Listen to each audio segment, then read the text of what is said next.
Hello everyone, आज हम फिर से एक और ब्रेडेड ब्राइडल बन सीखने लगे हैं।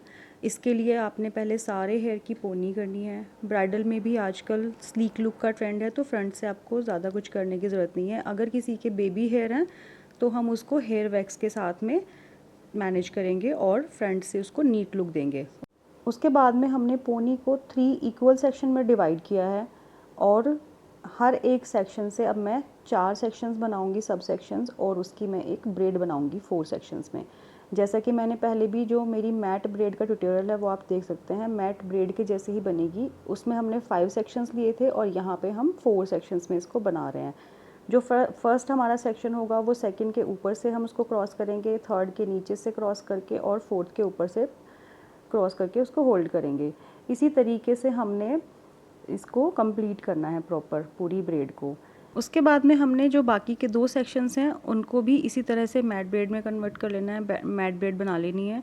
उसके बाद में हम इसी से बन बनाएंगे। ये बहुत इजी है और इसकी जो लुक है वो बहुत अच्छी आती है।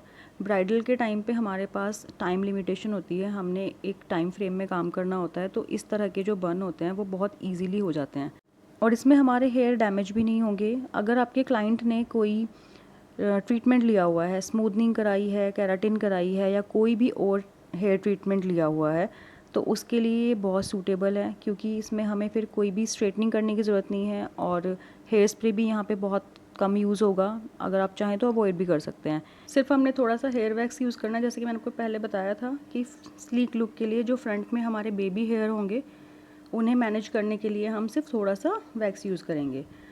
और जैसे कि अभी मैं यहाँ पे मैंने कोई स्टफिंग नहीं लगाई है, मैंने डायरेक्ट पोनी को ऐसे पिनअप किया है ब्रेड को। अगर हेयर थिन है तो हम पहले एक स्टफिंग पोनी के चारों तरफ लगाएंगे और उसके बाद में हम ऐसे ब्रेड को पिनअप करेंगे, जिससे कि जो आपका बन है वो थोड़ा सा फ्लफ़ी लगे और थोड़ा बड़ा लगे। अदरवाइज़ क्या है कि वो फ्लैट लुक आएगा।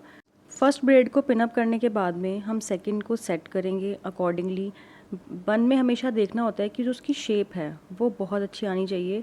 अगर आपकी शेप सही नहीं आई है या फिर आपकी जैसे शेप जनरली राउंड होना चाहिए वो, तो अगर वो नहीं इस तरह से है तो आपने उसको मैनेज करना है उस अकॉर्डिंग, क्योंकि अगर वो टेढ़ा मेढ़ा होगा तो वो अच्छा नहीं लगेगा। जैसे कि अभी हमने सेकंड अपनी ब्रेड को पहले पिनअप किया है, अब हम थर्ड ब्रेड को पिनअप कर रहे हैं, तो अब हम उसको पिनअप करने के बाद में हम उसकी शेप को चेक करेंगे और जहाँ पे भी हमारी जो दोनों ब्रेड्स हैं, जहाँ पे हमें लग रहा है कि वहाँ पे गैप आ रहा है या फिर जैसे जो सेक्शंस हैं वो प्रॉपरली लॉक नहीं हो रहे हैं, तो उस कंडीशन में हम उसको यू पिन के साथ में एक दूसरे के साथ अच्छे से पिनअप कर देंगे। अब जैसे हमारा देखिएगा एक साइड से थोड़ा सा आउट ऑफ शेप था, तो हमने उसको हैंड से प्रेस करके और उसको राउंड कर दिया है और जिन सेक्शन में गैप था हमने हैंड से उनको हल्का सा पुल करके उसको यू पिन के साथ में या फिर आप इनविजिबल पिन के साथ में उसको लॉक कर सकते हैं। फिर मैंने हेयर एक्सेसरी अप्लाई की है और ये आप देखिएगा उसके बाद में फाइनल लुक इस तरह का है। यहाँ पे आप कोई फ्रेश फ्लावर्स भी लगा सकते हैं ब्राइडल में और ये बहुत अच्छा लगता है बन। आई होप आपको ये पसंद आया होगा। Thank you and subscribe our channel for more such video.